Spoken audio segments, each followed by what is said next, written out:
श्री संकटमोचन हनुमानाष्टकम्।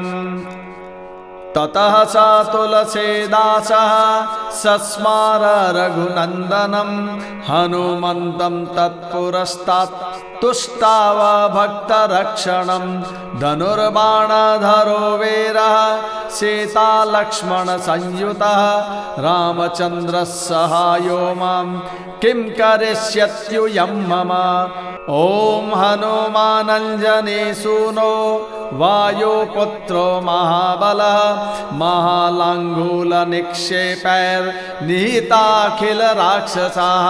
श्रीरामहृदयानन्द विपत्तौ शरणं तव लक्ष्मणे निहिते भूमौ नीत्वा द्रोणाचलं युतं।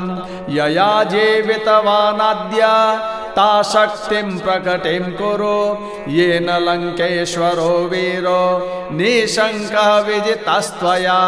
दुर्निरीक्ष्योऽपि देवाने तद्बलं दर्शयाधुना यया लङ्कां प्रविश्य त्वं ज्ञातवान् जानकी स्वयं।